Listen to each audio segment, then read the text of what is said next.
Hello, Mark. Hello, Wendy. What can you tell me about where you are now? Right now, I'm in Justin Trudeau's boardroom.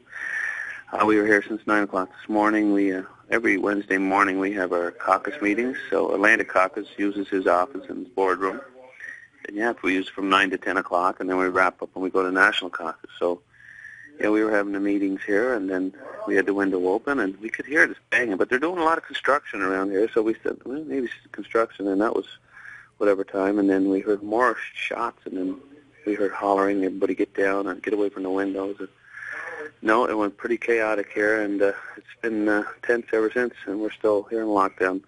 Mr. Trudeau's room is in a strategic spot. It's kind of right above the Peace Tower, so we're right in the middle of it, I guess. So up front we have all the military, army, and helicopters, but inside we have it's almost a sense that they're still looking for somebody or trying to make sure we're clear here before they let us go.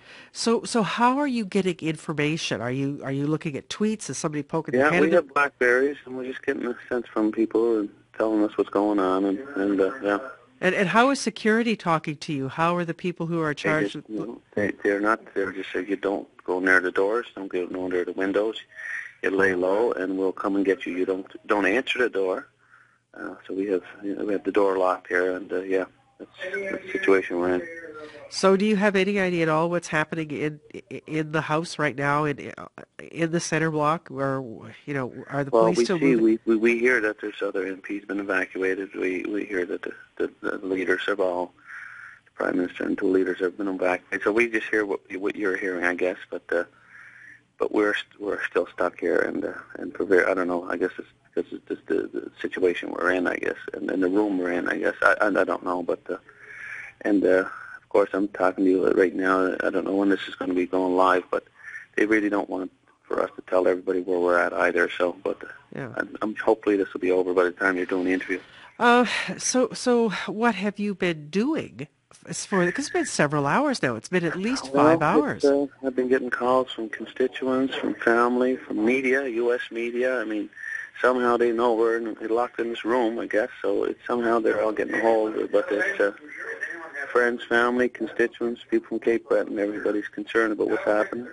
Everybody's very worried about the future, not just me, of course, here, but the future. What's Canada going to be like? Parliament Hill, as many of your listeners know, is a very open place where people visit and enjoy. And we had big changes after 9/11, but that's what happened in the United States changed our security. But now I don't know what's going to happen. I think it's going to be definitely a different place after today, and it's going to be a sad day for Canada because we lost some good soldiers here, and but it's also our sense of security and our openness as a parliament is going to be totally changed, and it's not just in Parliament. Whoever's doing this knows where to put fear in our society, and we're not going to let that happen. And yeah, it's a pretty crazy time. So how would you characterize, I mean, I know you've been on the phone, but how would you characterize the mood among those who are in that room with you right now? Well, it's there was 10 of us. This is Atlantic Caucus Liberals. There was 10 of us. And we had 3 staffers here. So when it happened, we like I said, we didn't know when the noise. We thought it was just construction, but when we heard the shots, and then we heard everything unfolding, and then the shots inside, because we're kind of stuck in the middle, like so we can't go out and we can't go near the windows. So yeah, it's pretty surreal, and you see the stuff on TV and all that, but when you're in the middle of something like this, and you don't know how it's going to unfold. But anyway, we locked the door and we just sit tight, and then yeah, it's but Did you send, what about your constituency here? Are there still people in the constituency office now? no, I tweeted right away, or I connected with them right away and told them to close the office because we don't know what's going to happen. So they were very concerned. They were concerned about me first, but they were concerned. Their families are concerned about my staff, and so we closed our office, and we'll take a breather here, and we'll go from there. I had a bit of experience with this with 9/11. There's no doubt this is bigger than 9/11 to us as Canadians because it's right here, and but I think we can't let this make us scared. I think we got to look at it as it is and how we're going to deal with it. And there's no doubt this is going to be on the agenda of Parliament going forward. And I think it's important that we as parliamentarians show confidence in this and what we're going to do, and we'll prevail. Eh? Where were you at 9/11? I was heading to our Sydney airport to fly in Ottawa, Right.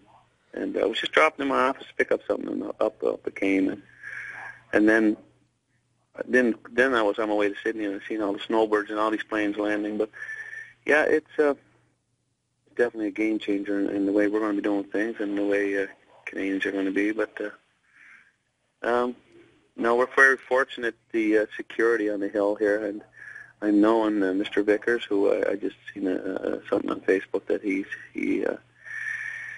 he took down one of the terrorists, and he's right beside me every day in the house, and he's a calm, cool guy, and he's our sergeant at arms, and for him to step up to the plate. So, even though we feel nervous here, well, we feel very secure with the men and women, the security staff here, and just to watch this unfold, how you have the RCMP and the Ottawa Police and the Army and all the security people all working together to pull this off in the last couple of hours. It's pretty amazing to be in the middle. All right. Well, look, thank you, Mark, for this call. We appreciate that. You take care. Okay, take care. Okay, bye-bye.